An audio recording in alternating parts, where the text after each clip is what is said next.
আসসালামু আলাইকুম। I news বাংলার আন্তর্জাতিক সংবাদে স্বাগতম।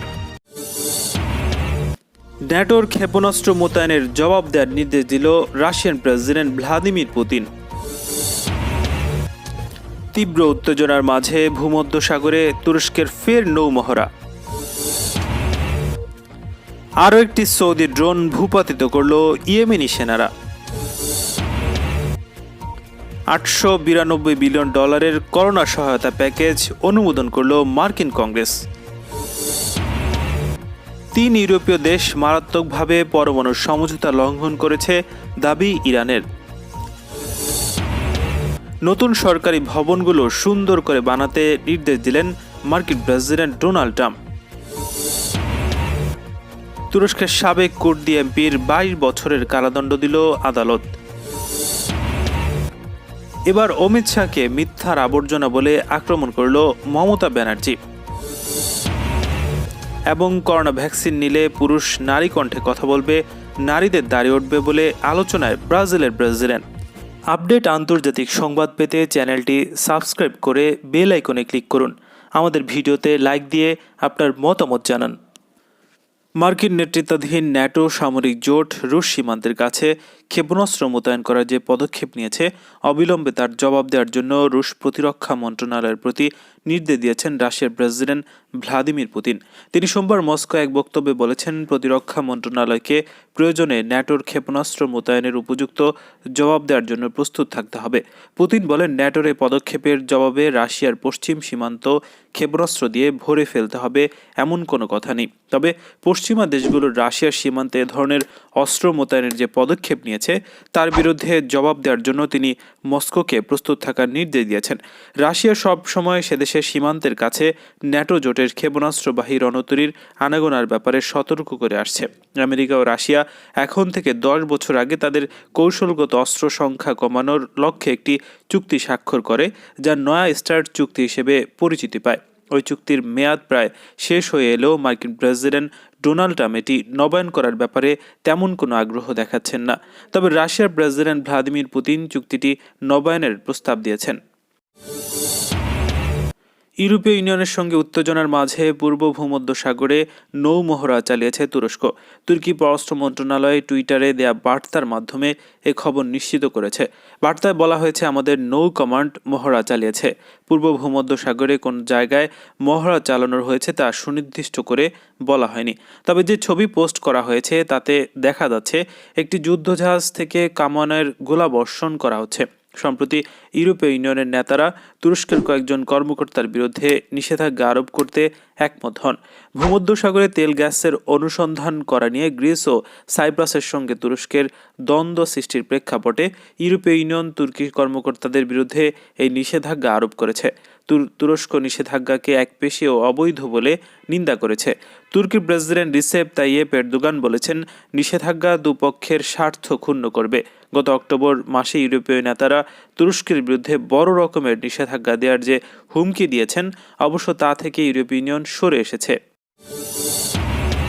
ইয়েমেনের জনপ্রিয় হুতি আনসারুল্লাহ আন্দোলন সমর্থিত সামরিক বাহিনী সৌদি আরবের আরও একটি কমব্যাট ড্রোন ভূপাতিত করেছে। ইয়েমেনের মধ্যাঞ্চলীয় মারিব প্রদেশের আকাশে চক্কর দেওয়ার সময় ড্রোনটিকে ভূপাতিত করা হয়।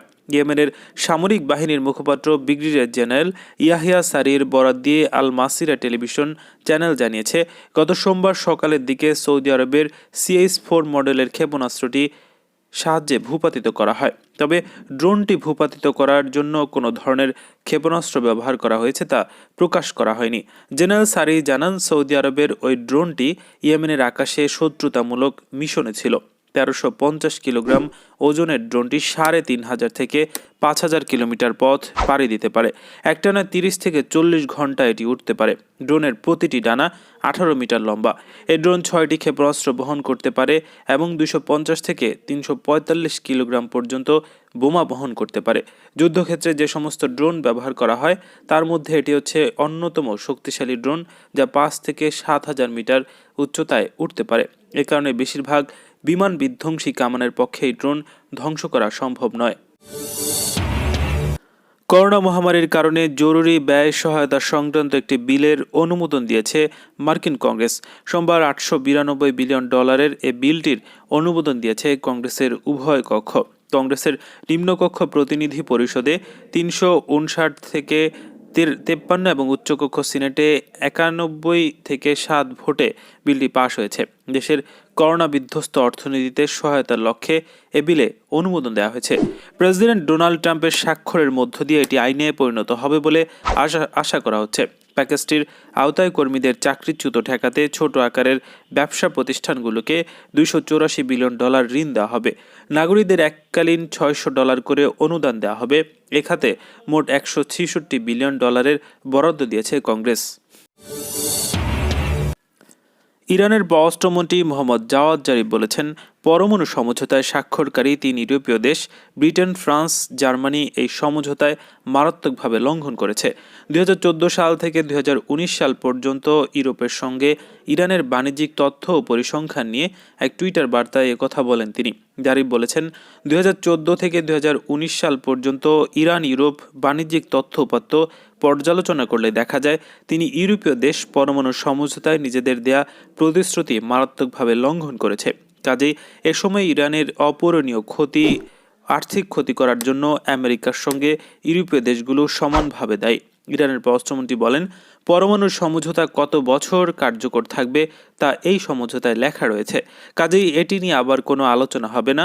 আর পশ্চিমারা মধ্যপ্রাচ্যে চলমান অস্থিতিশীলতা নিয়ে যে আলোচনা করতে চায় সে সম্পর্কে ইরানের বক্তব্য হচ্ছে, এই অস্থিতিশীলতার জন্য আমেরিকা ও 3 ইউরোপ দেশই দায়ী।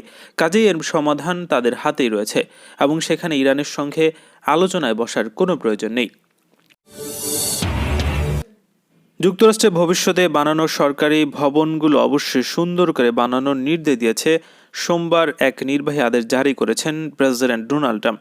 আদেশে নতুন ভবনগুলো ঐতিহ্যবাহী গ্রিক, রোমান এবং এরকম কাছাকাছি আঙ্গিকে গড়ার প্রতি জোর দেওয়া হয়েছে। নির্বাহী আদেশে বলা হয়, নতুন অনেক সরকারি ভবনে ব্রুটালিস্ট আঙ্গিকের ছাপ পাওয়া যায়।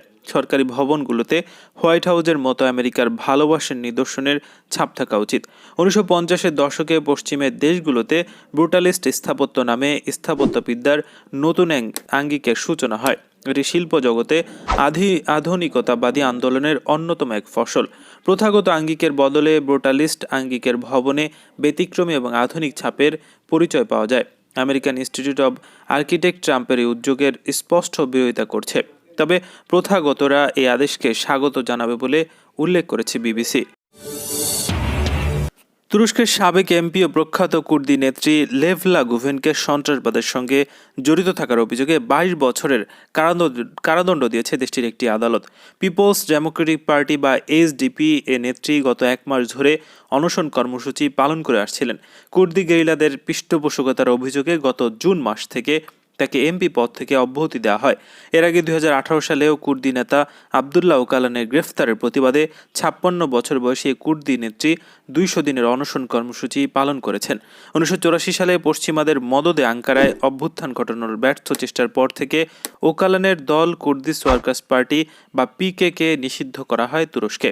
1999 সালে গ্রেফতারের পর ইস্তানবুলের কাছে একটি দ্বীপে কুর্দি নেতা আবদুল্লাহ ওকালানকে বন্দী রাখা হয়।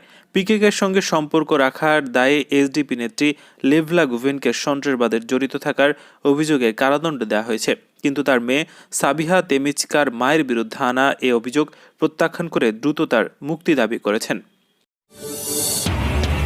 পশ্চিমবঙ্গের পিছিয়ে পড়া নিয়ে কেন্দ্রীয় স্বরাষ্ট্রমন্ত্রী অমিত শাহ যে বক্তব্য দিয়েছেন তা পুরোপুরি মিথ্যা বলে দাবি করেছেন রাজ্যের মুখ্যমন্ত্রী মমতা ব্যানার্জি। সোমবার পশ্চিমবঙ্গের সচিবালয়ে নবান্নে ও পার্ক স্ট্রিটের অ্যালেন পার্কের বড়দিন উৎসবের উদ্বোধনী অনুষ্ঠানে তিনি এ দাবি করেছেন। গত শুক্রবার রাত থেকে রোববার সন্ধ্যা পর্যন্ত দুদিনের সফরে পশ্চিমবঙ্গ আসেন অমিত শাহ। তার সঙ্গে ছিলেন রাজ্য ও কেন্দ্রের নেতারা। রোববার অমিত শাহ অভিযোগ করেন, জিডিপি, শিল্পক্ষেত্র, বিদেশি বিনিয়োগ, সড়ক পরিকাঠামো, নগর উন্নয়ন সহ সব ক্ষেত্রে পশ্চিমবঙ্গ ক্রমশ পিছিয়ে পড়ছে। এ সময় তিনি পিছিয়ে পড়ায় রাজ্যকে পাল্টে সোনার বাংলা গড়ার ঘোষণা দেন।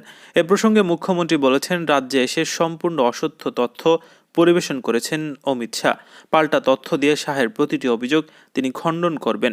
তবে ক্ষমতাসীন বিজেপিও পাল্টা জানিয়েছে বিতর্কের প্রস্তুত তাদের দল। এদিন নবান্নে মমতা বলেন, অমিত শাহ কিছু কিছু কথা পুরো মিথ্যা বলে গিয়েছেন, গার্বেজ অব লাইজ। উনি বলেছেন শিল্পে আমরা শূন্য, এমএসএসএ আমরা এই নম্বরে, গ্রামীণ রাস্তা তৈরিতেও 1 নম্বরে। এটা আমার নয়, কেন্দ্রের তথ্য।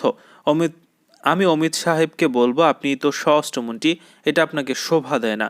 আপনার দল কোনো খারাপ বা মিথ্যা কথা শিখিয়ে দিচ্ছে, সেটা আপনি যাচাই না করে বলছেন। বলার আগে কষ্ট করে যাচাই করুন। যে কথাগুলো কাল বলে গিয়েছেন সব তথ্য আমার কাছে আছে, কাল মন্ত্রিসভার বৈঠকের পর বলবো।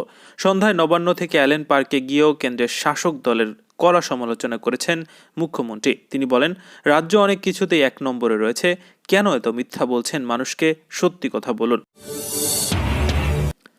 করোনা ভাইরাস মহামারীকে হেলাফেলা করা বিশ্ব নেতাদের মধ্যে অন্যতম ব্রাজিলের প্রেসিডেন্ট জেইর বোলসোনারো। শুরু থেকেই তিনি প্রাণঘাতী ভাইরাসটিকে সামান্য ফ্লু বলে তুচ্ছ তাচ্ছিল্য করছেন। পরে নিজেই আক্রান্ত হয়েছিলেন, তারপরও মত বদলায়নি, বরং ভাইরাসকে অবহেলা করার পাশাপাশি এখন ভ্যাকসিন নিয়ে উল্টাপাল্টা বকতে শুরু করেছেন ওই ব্যক্তি। সম্প্রতি ব্রাজিলিয়ান প্রেসিডেন্ট দাবি করেছেন করোনা ভ্যাকসিন মানুষকে কুমির বানিয়ে দিতে পারে। এর পার্শ্ব প্রতিক্রিয়ায় ছেলেরা মেয়ে কণ্ঠে কথা বলবে আর মেয়েদের দাড়ি উঠবে। এ কারণে নিজে কখনোই ভ্যাকসিন নেবেন না বলে ঘোষণা দিয়েছেন তিনি। ব্রাজিলে মার্কিন ফার্মা জায়ান্ট ফাইজার এবং জার্মান সংস্থা বায়োনটেকের তৈরি ভ্যাকসিনের ট্রায়াল হয়েছে কয়েক মাস ধরে। ইতিমধ্যে ভ্যাকসিনটি যুক্তরাষ্ট্র, যুক্তরাজ্য, সৌদি আরবের মতো দেশগুলোতে ব্যবহারের অনুমতি দিয়েছে। ব্রাজিলে শুরু হয়েছে টিকাদান কর্মসূচি।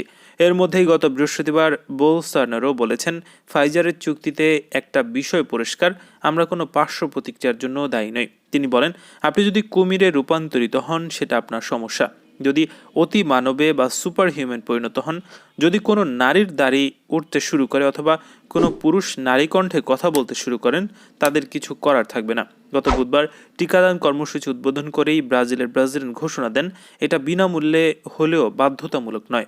আপডেট আন্তর্জাতিক সংবাদ পেতে চ্যানেলটি সাবস্ক্রাইব করে বেল আইকনে ক্লিক করুন। আমাদের ভিডিওতে লাইক দিয়ে আপনার মতামত জানান।